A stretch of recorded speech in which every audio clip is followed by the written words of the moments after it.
बहुत समय पहले एक छोटा सा गांव था। शांत, हरा भरा और खुशहाल। उस गांव में एक 12 साल का लड़का रहता था जिसका नाम था आरू। आरू को किताबें पढ़ना बहुत पसंद था, खासकर रहस्यमयी और जादुई कहानियां। लेकिन वह अक्सर सोचता, काश असली जादू सच में होता। एक दिन गांव के पुराने पुस्तकालय में, जो वर्षों से बंद पड़ा था, आरू को एक पुरानी धूल भरी अलमीरा मिली। उसमें छुपी थी एक चमकदार नीली किताब, बिल्कुल अलग, जैसे कोई उसे बुला रहा हो। किताब का नाम था जादू वही जो भलाई लाए। जादू वही जो भलाई लाए। जैसे ही आरू ने उसे खोला, एक तेज रोशनी फैली और किताब खुद ब खुद बोलने लगी। अगर तुम सच्चे दिल से दूसरों की मदद करने का वादा करते हो, तो मैं तुम्हें जादू का ज्ञान दूंगी। आरू ने बिना सोचे समझे हाँ कर दी। अगले ही पल किताब में से निकली एक छोटी सी चमकती हुई परी, जिसका नाम था नीरा। उसने आरू को जादू सिखाया, हवा में उड़ना, चीजें उड़ाना, जानवरों से बात करना।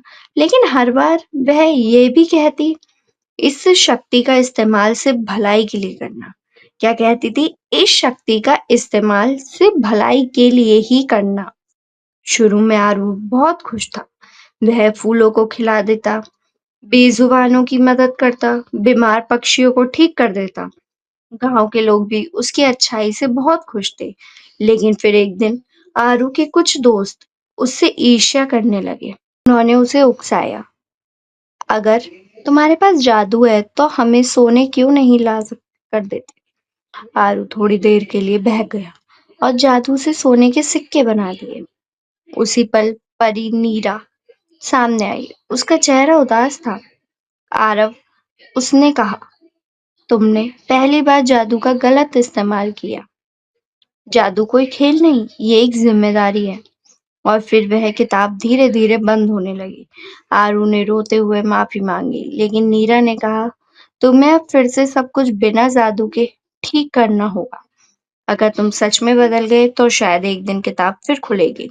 आरू ने पूरे गांव में जाकर अपने किए की माफी मांगी, अपने बनाए सोने को मिटाया और बिना किसी जादू के मेहनत से गांव के लिए काम किया। स्कूल के बच्चों को पढ़ाना शुरू किया, पौधे लगाए और बीमारियों की सेवा की। महीने बीत गए, साल गुजर गए। फिर एक दिन उसी अलमारी से फिर हल्की सी नीली रोशनी निकली और आरू मुस्कुरा उठा। इस कहानी से हमें क्या शिक्षा मिली? इस कहानी से हमें यह शिक्षा मिलती है, जादू करना आसान है, लेकिन उसे सही दिशा में इस्तेमाल करना ही असली बहादुरी है। आपको मेरी स्टोरीज पसंद आती हैं तो प्लीज स्टोरीज को लाइक कीजिए, कमेंट कीजिए और हाँ, आप अपना भी मोरल इसी स्टोरी के रिलेटेड कमेंट सेक्शन में बताइएगा। एंड चैनल सब्सक्राइब कीजिए, बेल आइकन प्रेस कीजिए ताकि आपको सभी वीडियोस की नोटिफिकेशन मिले। साथ ही साथ शेयर भी कीजिए अपने दोस्तों के, अपने परिवार वालों के साथ। धन्यवाद।